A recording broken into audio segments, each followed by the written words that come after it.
isa pong mapagpalang pagbati sa lahat po ng aking mga subscribers, followers at mga viewers. Sana ay nasa mabuti kayong kalagayan lagi at ligtas sa anumang uri ng kapamakan at lalong higit mailayo kayo dito sa mga politikong mga kawatan. So speaking of kawatan, ay lahat ng nasa gobyernong kawatan, mamatay na lang kayong lahat. At yan po ang aking ipinagdarasal. At ngayon po ay hindi po muna ako tatalakay dito sa usaping politika. At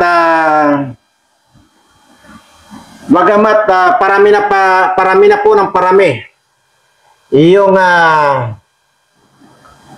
yung mga tao dyan sa EDSA ay sige, alam niyo naman po yan na dumarami na po yung mga tao. Pero sabi ko nga po ay wala po muna akong itatopic dyan dahil nakakasawa na bagay ako nakukulig na ang ulo dyan sa mga nangyayari ngayon. At mas maganda pong talakayin muna natin yung atin pong nalalapit na raffle draw at na kung saan ay sobrang malapit na po dahil kakaunti na lang po yung ating inaantay na subscribers pa para ma-complete yung 100k subscribers. At kung inyo pong natatandaan, yung sinabi ko po dati, pagka malapit na ay gagawa na po ako ng chike para dyan. At ayun, para po ibig sabihin, consistent yung aking sinasabi rito. At dahil nga po sa malapit na, yung ating raffle draw ay yun nga, kagaya ng sinabi ko, gagawin ko na po yung chike at yung purpose ko po dito, ipapakita ko lang po sa inyo ngayon at yan din po yung inyong matatanggap kung sakalit dumating na po yung araw ng raffle draw at doon sa mananalo. At dahil po dyan ay ito at papakita ko lang po pipildapan ko na po ngayon pa lang po ay pipildapan ko na ito at maipakita ko na sa inyo dahil malapit na po malapit na pong magawa yung ang 100k subscribers. Ito, sandali lang po ha.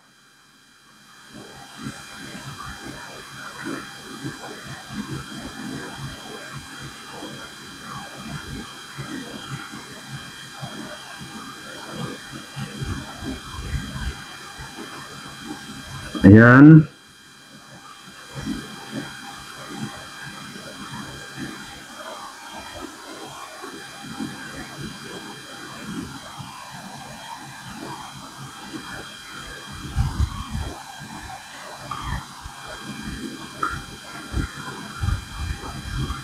Yan. Ito po, ipapakita ko lang po ito dahil kasi nasabi ko naman po yan sa inyo na pagka malapit na nating bulahin or ganapin yung ating raffle draw ay gagawa na po ako ng chike. Ito po ay mismo ito, pwede nyo pong i-screenshot ito dahil ito rin po yung inyong mapapanalunan ko sakali ha. Pangsamantala lang po ay tatakpan ko lang yung mismong pangalan ko. Yun lamang pong apelyido ko at saka yung junior ang ipapakita ko. Ano po? So wala naman siguro, hindi naman siguro magkapanyan. Kasi sinabi ko nga po rito, ang iniwasan po natin dito yung malocate tayo. Ano? Yung malaman yung buong pagkakakilanlan sa atin. But ganun pa man, ito rin po yung inyong matatanggap pag nanalo, kung sino man po yung manalo sa inyo. Takpan ko lang po yung pangalan ko, ayan, pero nandyan po yung junior. Yan po. Yan po, pinildapan ko na po yan. Ano ba yan? Ayan. Pinildapan ko na po yan. Makikita nyo po. Ayan muna. Ayan o, 500,000 pesos o kalahating milyon. Yan po yung inwards 500,000 pesos only. Yan po yung signature ko.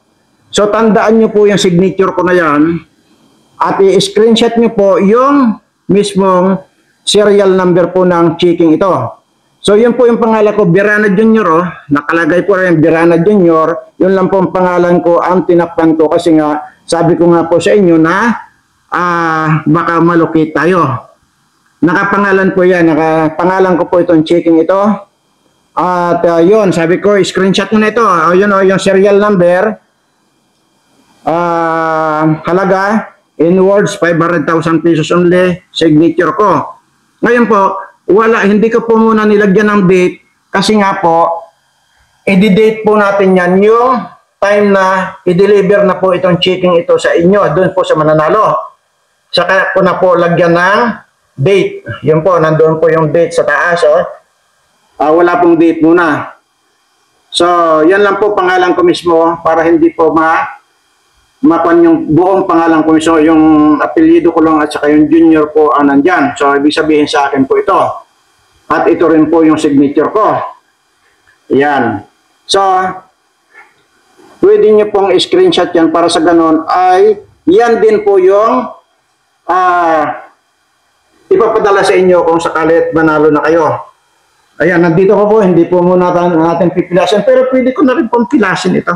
Kasi nandito lang naman to. Ayan. Ayan. So, yun.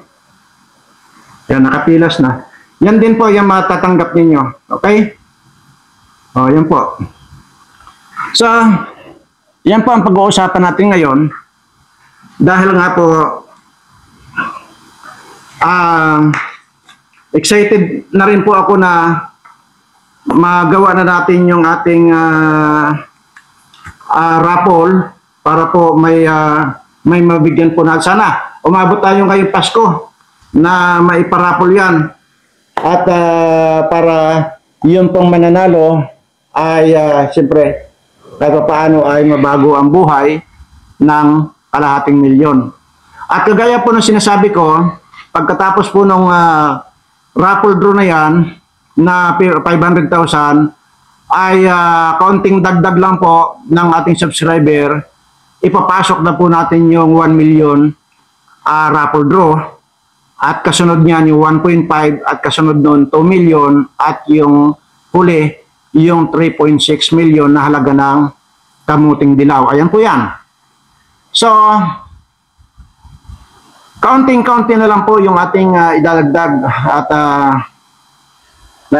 ako, sa totoo lang ako na-excite dahil kagaya dati nung nag-Facebook live pa ako dati na namimiss ko yung nabigyan dati yung mga nanalo dati sa Facebook live ko pa dati ay parang namimiss ko yung mga reaction ng mga nanalo dati na talagang akala mo katapusan na ng mundo sa sobrang saya nila. At yun po ang namimiss ko. Kaya excited po ako na maibigay na po itong irarapple doon natin. So, hindi rin po basta-basta yung kalahating milyon na yan at I'm sure na makakapagbigay po ng kagaanan sa buhay na yung mananalo nito. Anyway, sige.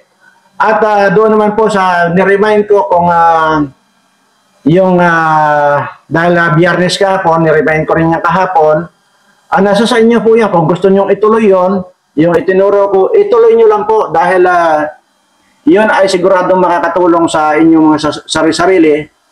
At kung hindi naman kayo interesado, wala namang problema dahil kasi unang-una ay hindi na ako mag-aaksaya ng oras ko para magturo diyan. Kasi pagkatapos po ng 7 Biyernes na yan, ay mayroon pa pong kasunod yan na ipapagawa ko. So talagang kanyan, talagang tiyagaan lang po para magkaroon kayo ng kaalaman. At doon naman po sa gustong magkaroon ng kaalaman kung papaanong hindi, aywan ko kung papaano bang sabihin ba natin gayuma, hindi naman yata gayuma. Kasi sa experience ko, ay kahit naman hindi ko ginagayuma yung isang babae na gusto ko, Abay, kusang lumalapit sa akin. O, kagaya nitong asawa nitong senador na ito. Pero, ngayon, pero ang sinasabi ko nga rito, kahit lahat yung mga asawa ng mga na yan, yung mga kawatan dyan, pwede nating palapitin dito at pwede silang pumulupot sa akin kung gugustuhin natin. So, yung pong may gusto niyan na lalaki, halimbawa kung sino yung interesado, kaya lang, ang kondisyon natin dito, wala kayong pipiliin. Matanda man yan o bata, kailangan lahat yan na gawin niyo. Tuturuan ko kayo, pero ang wala kayong pipiliin dyan. Basta lahat yan. Lahat ng mga asawa ng mga kawatan dyan, gayumahin ninyo. Yan ang kondisyon ko. Tuturuan, madali lang eh. Madali lang. Mayroon lang kayong ibubulong, dadapa lang kayo sa lupa, may bibubulong lang kayo, at pagkatapos niyan, may mga kaunting dagdag, pwede nyo nang gamitin yan. Hindi kagaya noong mga hindi kayo tatablan ng bala at saka yung magbibigay kayo ng sakit sa kanila, mahabang proseso yon. Pero itong gayuma, napakabilis, napakadali. Yung gustong matuto niyan, ay mag-comment lang dyan, pero ang kondisyon ko, wala tayong pipiliin. Kasi kapag pinili ninyo, hindi nyo sinunod itong ating agreement, mananagot kayo sa akin. At sisiguraduhin ko sa inyo, magiging ipis kayo. Seryoso po ako. Kaya sinasabi ko rito, yung halimbawa, yung asawa ng isang kanggaro dyan, aywan ko kung masusikmura ba ninyo, di ba? Matanda na yan. Yun. Basta lahat, wala kayong pipiliin. Lahat yan gagayumahin ninyo. Tapos, pag nandyan sa inyo,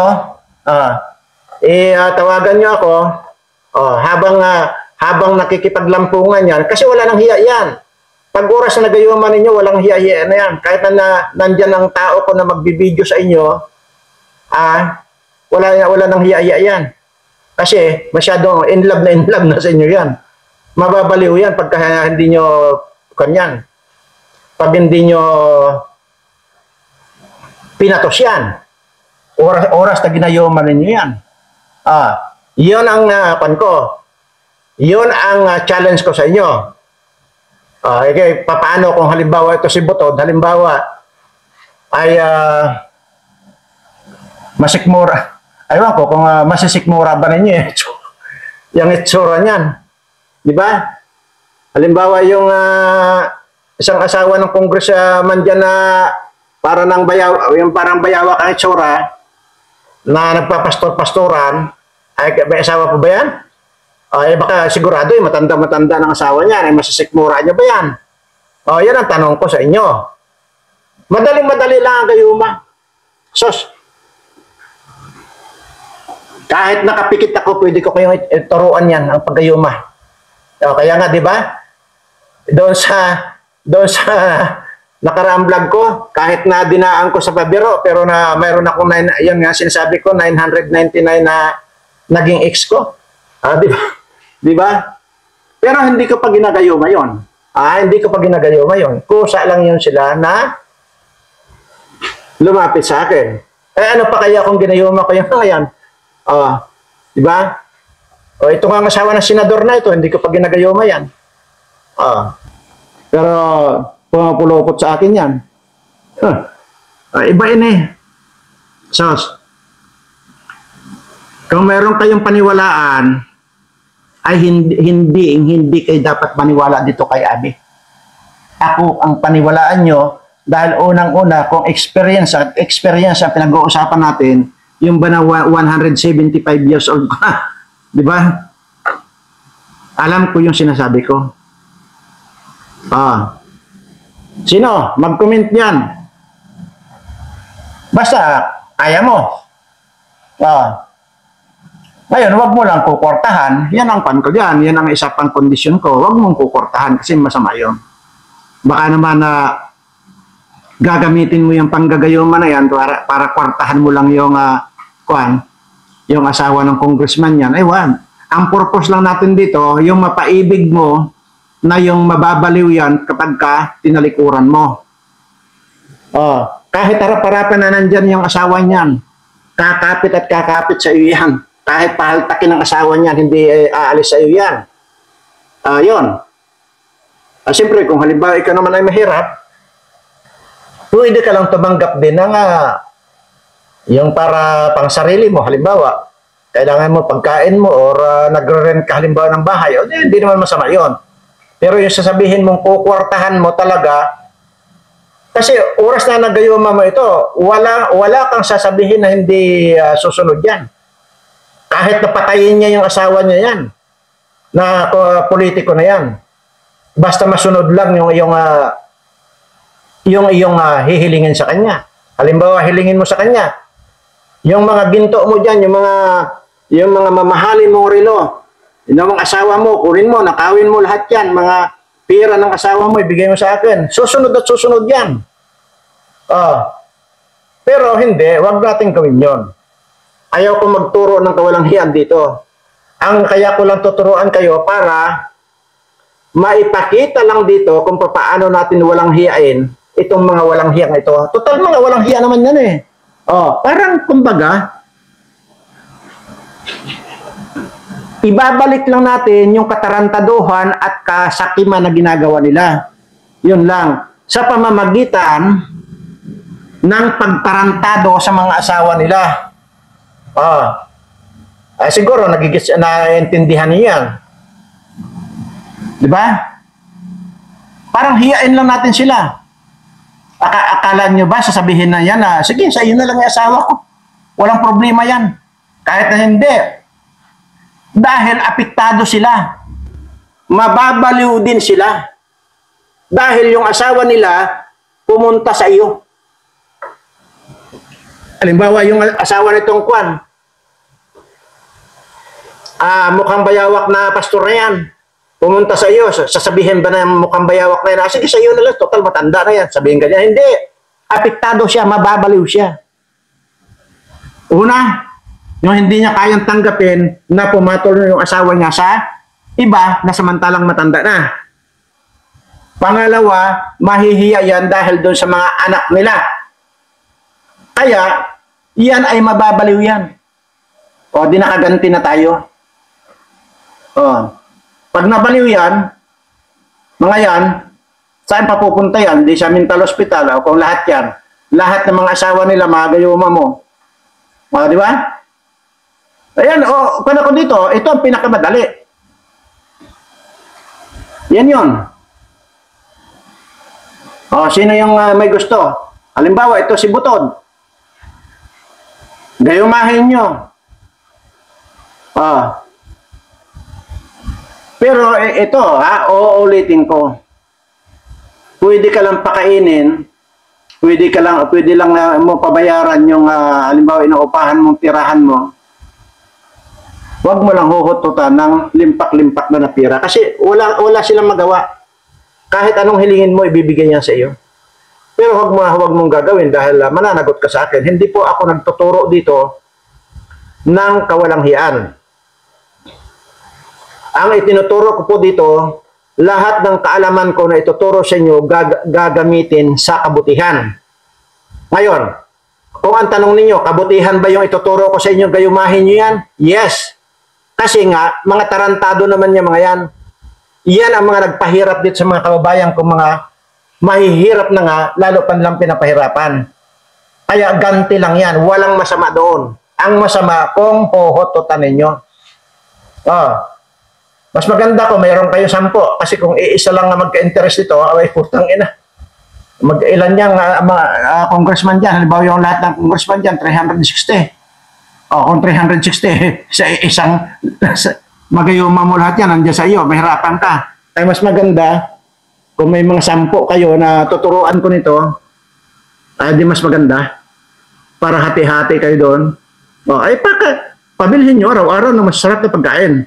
Hanggang doon lang tayo.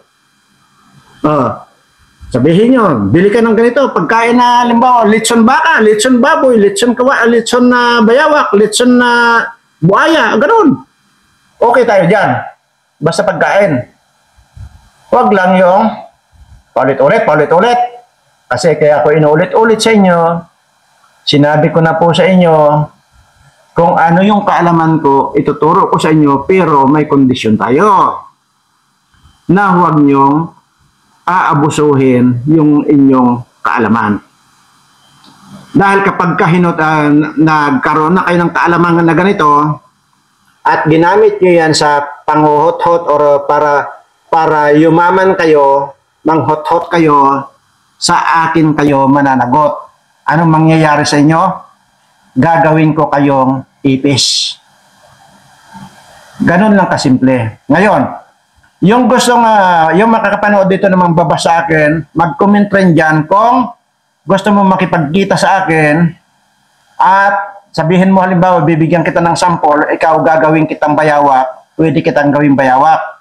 Mag-comment lang po dyan at magkita tayo para mapatunayan mo itong sinasabi ko totoo. Or pwede kitang gawing daga na kagayang kamukha nito yung congresswoman na Marikina na mukhang daga. Pwede kitang gawing daga. Yun. Deal? Ayan. So, balik lamang po tayo din sa ating mga subscribers at yun po, sabi ko nga po, ayoko muna mag-topic sa mga putang ng mga politikong ito dahil nakaka-stress. At gusto ko naman itong pag-usapan natin yung para sa kabutihan itong ating mga subscriber at yun nga po yung sikapin nyo na po na makomplito natin yung 100K subscriber at maumpisahan na po natin na ibigay itong unang premyo na kalahating milyon. Ito na nga po. Ito ba papaliwanag ko pala ha? Kasi checking nga, di ba? Nanalo kayo. Kayo ang nanalo. Halimbawa, ang binunot natin sa raffle ay, halimbawa, binunot natin. Ito na ang nanalo. Kasi isa lang naman po yung bubunutin natin. Para, ibig sabihin, mabago talaga ang buhay ng mananalo. Hindi yung paparte-partihin. Hindi. Huwag natin paparte-partihin. Isa lang po yung pwedeng manalo. Ito nanalo. Si Kikay. Anong apelyido ni Kikay? Kalaykay. Ito na. Itong chicken na ito na panalunan mo. Ngayon, kung dito ka lang din naman, halimbawa, sa Pilipinas ka lang din at hindi yung mga hindi yung ating mga sumali sa abroad, yung mga OFW natin. Kasi may mga sumali po na abroad mga OFW natin. Halimbawa kung dito ka lang din, ito mismong cheque, kaya nga sinabi ko kanina, i-screenshot ninyo dahil ito rin po yung ibibigay ko sa inyong cheque. Kung dito ka lang din sa Pilipinas, ay personal yan na dadalhin itong cheque sa inyong bahay. Personal pong ibibigay yan. Ngayon, kung ang kondisyon ng inyong bayan, halimbawa, ay mahirap na bayan at wala itong bangko, nito, dyan pa lang po sa Maynila, ay i-encash na. Kaya po, cheque ang ginawa ko dahil, di ba, sabi ko, hindi po ako humahawak ng pera. Allergy po ako dyan. Or either, kukuha ako sa bangko ng manager's check. Ang ibig pong sabihin ng manager's check, pagka nandoon sa inyo, pwede mong wala nang maraming kutso-kutso, dalhin mo lang yan, papalitan na po ng bangko yan. Yan po yan. At isa pa, halimbawa, parting Cebu, yung nanalo, ay lalong hindi problema. Dahil kasi Davao, halimbawa, di yan Bukidnon na yan. Hindi po problema yan. Ang inaalala ko, halimbawa kung malayo kayo sa yung talagang malalaking city. At yun. Pero sabi ko nga po walang problema dahil doon pa lang, dito pa lang, i-encash na ng isang tao ko at dadalhin mismo sa bahay ninyo, i-deliver yan mismo.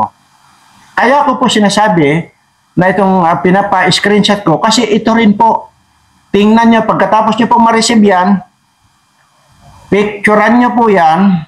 Kasi kung ano po itong na-screenshot niyo at yung mismong itong chicken na na-receive niyo pagka ipinadala ko na yan, picturean nyo rin po yan. Kasi para mapatunayan natin na yan talaga yung ipinakita ko. Okay? Alright there. Kayo mismo, ipapasamahan ko kayo sa aking tao na maghahatid dyan sa inyo mismo na para i-encash yung chicken na yan. Ganun lang po kasimple. Sabi ko nga po, hindi na po ako humahawak ng pera. Unang-una, hindi ko naman kailangan ang pera. Dahil wala naman akong maraming binibili. Ang binibili ko lang naman, talbos ng kamote, talbos ng kangkong, dahon ng malunggay, mga ganyan lang po. Yung mga binibili ko, so bakit ko pa kailangan ang pera? Ay may mga sekretary naman ako. May mga taga-steam naman ng mga dahon-dahon na kinakain ko. Kasi hindi na nga po ako kumakain ng kanin. Matagal na pong panahon na hindi ako kumakain ng kanin. At kung inyong tatanungin kung ano ang kinakain ko, ay bala ng 45 ang kinakain ko sa almusal. Sa tanghalian, bala ng 9mm at sa hapunan, bala ng shotgun. Yan po. Yan ang rason kung bakit hindi ako tinatablan ng bala. Yan. So, kapag kumain kasi ako ng kanin, sigurado na tatablan na ako. Kasi di ba may kasabayan tayo? Hanggat kumakain ka ng kanin, kaya kong palusutin ang bala sa katawan mo. Ay kaso hindi na nga ako kumakain ng kanin.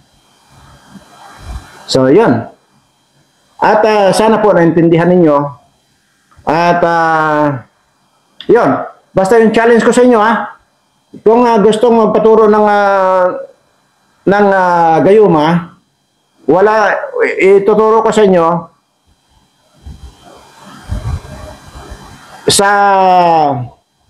sa kondisyon na huwag nyo aabusuhin. Hindi po natin kailangan ng pera. Mali po yung perception ninyo na magpayaman kayo na magpayaman. Dahil mali po. Tama na po yung huwag lang kayong magutom. Hindi nyo na po kailangan ang kayamanan. Dahil unang-una, sa totoo lang, aaminin ko, nung bata ako, pinangarap ko rin maging mayaman. Pero, nung nagkaroon ako, hindi naman ako masaya. Masaya lang ako kapag nakakapamigay ako dito sa mga taong regular na tinutulungan ko. Doon ako masaya. Pero yung magkaroon ako ng kayamanan o pera, no. Wala po sa isip ko. Yung magkaroon ako ng balsa. Balsa. Akala ko noon, pag nagkaroon ako ng balsa, feeling ko para na akong kwan. Pero hindi rin po. Nung dati, nung wala akong Mercedes-Benz, pinangarap ko, binili ko nung walang kaabog-abog. Anong pagkakaiba? Masaya ba ako? Hindi rin po. Noong pinangarap ko, bumili ng BMW, nung nabili ko, naging masaya ba ako? Hindi rin po. Hindi ako kagada kay Abante na masaya na siya na may Mercedes-Benz siya. Saka yung mayroong siyang bulletproof na sasakyan. Ganyan yung mga yan. Kasi yan po yung mga taong walang kakuntintuhan sa buhay. Yan po Imaginin mo. Imaginin mo lang yung balsa. Yung balsa ko. Nakikita niyo naman siguro. Paminsan-minsan pagkatapos ng video ko, nakikita niyo dyan. Yan po ay pwedeng tirahan, pwede akong tumira dyan Noon pong nung unang bili ko yan. Talaga, nag-i-enjoy ako. Pero, ilang linggo lang, sabi ko, mali. Mali yung ginawa ko. Bumili ako niyan. Pagkamahal-mahal, tapos, wala rin, hindi rin ako naging masaya. Ganun po kasi ako. So, at least ngayon, nalaman ko na kahit na anong kwan mo, kahit na anong mayroon ka, Kahit nandyan limpak-limpak ang salapi na nandyan sa iyo. Sa totoo lang, ang pinakamasaya sa buhay ng tao, yung nakakatulong ka. Kagaya itong ginagawa ko ngayon. Yun po, yun ang talaga nagpapasaya sa akin. Yun po bang makita ko pagka dala-dala ng mga tao ko inaabot dun sa binibisita namin.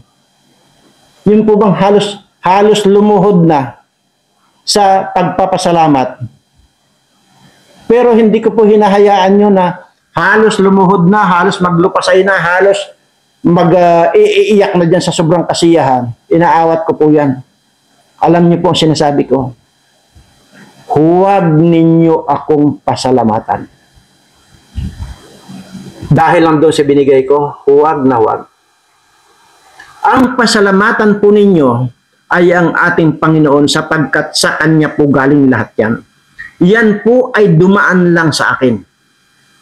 Yan po yung madalas kong sinasabi sa kanila.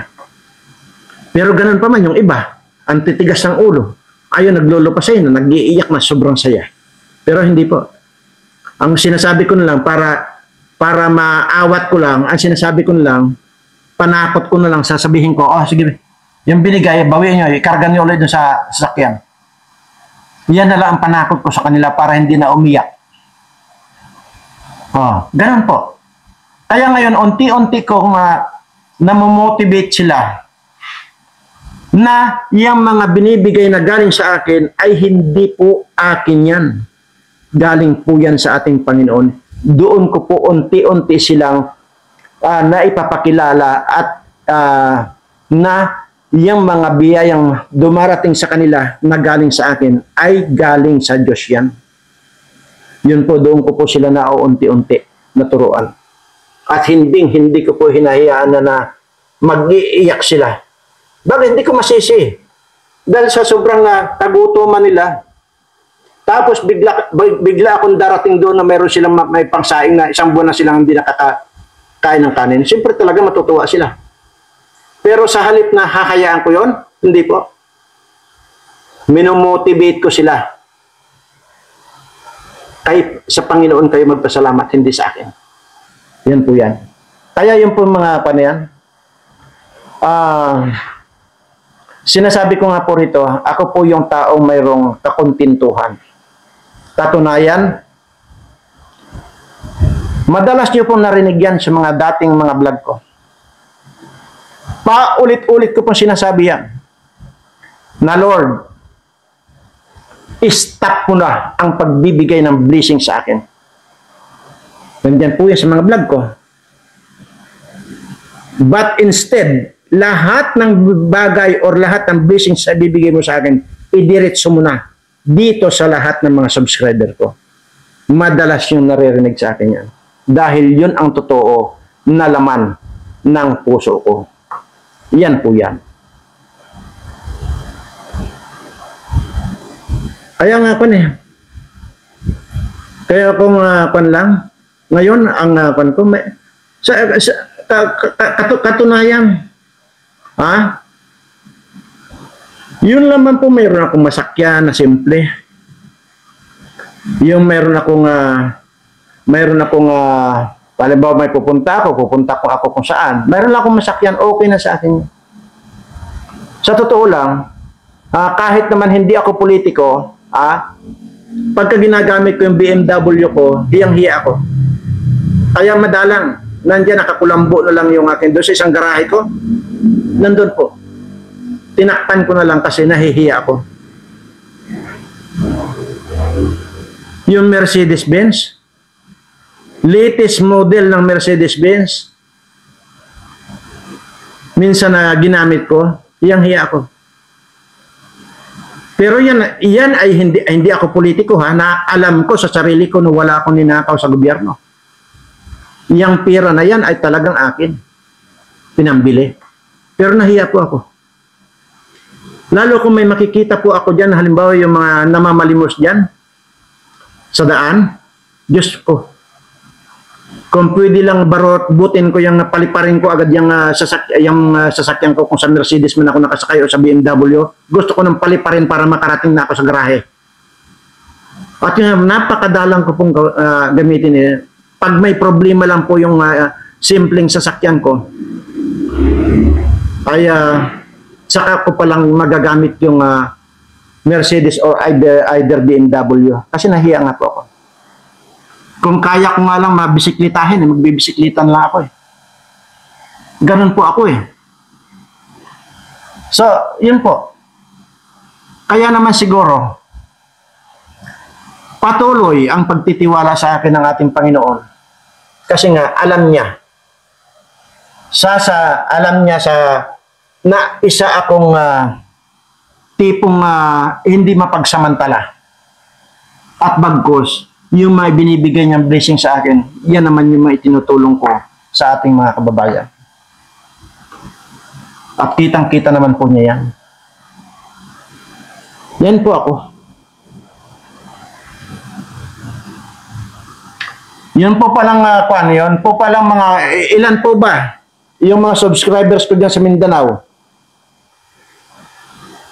Mag-comment po kayo dyan kung sino-sino po yung mga taga Mindanao. Kasi kung kakaunti lang man po yung sa Mindanao, ay i-hold muna natin yung project natin sa Mindanao. Unahin natin sa parting Visayas kasi marami po tayong subscriber dyan. Yan po ang unahin nating patayuan ng mga tirahan nila. So, mag-comment ka po kayo kung ilan po yung mga subscribers ko sa Mindanao para kung medyo marami-rami naman po kayo, sige. At sa lalong madaling panahon pupunta ako dyan sa Mindanao para bayaran ko yung lupa na in-offer sa akin. Kasi namumurahan din naman ako. Sige po, at depende po yan. Kasi ang gusto kong plano dyan, oras na nabili natin dyan, sisimulan na natin agad ang construction at para yung lupa na tataniman kung halimbawa, simulan na rin. Gusto ko agad may mangyari. So mag-comment nga po kayo dyan kung ilan po yung subscriber ko dyan sa parting Mindanao. Basta lahat po ng Mindanao, kasi saan galing yan. Basta Mindanao po. Kasi Mindanao po yung project natin. At kung sabi ko nga po, kung okay naman yung bilang, ay pupunta na po ako dyan kahit na tapusin ko lang po itong December, itong Pasko, pupunta na po ako yan, diretso na po natin bayaran yung 47 hectares na yan. So, ganun lang po at magantabay lang din po kayo kung ano mga nangyayari dyan at bahala lang po kayong manood dyan sa mga ibang vlogger, yung mga nangyayari po dyan sa EDSA at kung mayroon kayong time, makisali na rin po kayo. Dahil sa totoo lang po, may mga tao na rin po ako dyan. So maraming salamat po at muli ko pong itinataas ang aking kamay sa lahat po ng aking mga subscribers na may sakit, may mga problema sa buhay. Panginoon, pagalingin mo na sila ngayon din. Maraming salamat, Panginoon. At siyempre, ano nga ba yung lagi kong sinasabi pagkatapos kong magdaldal? Mahal na mahal ko po kayong lahat.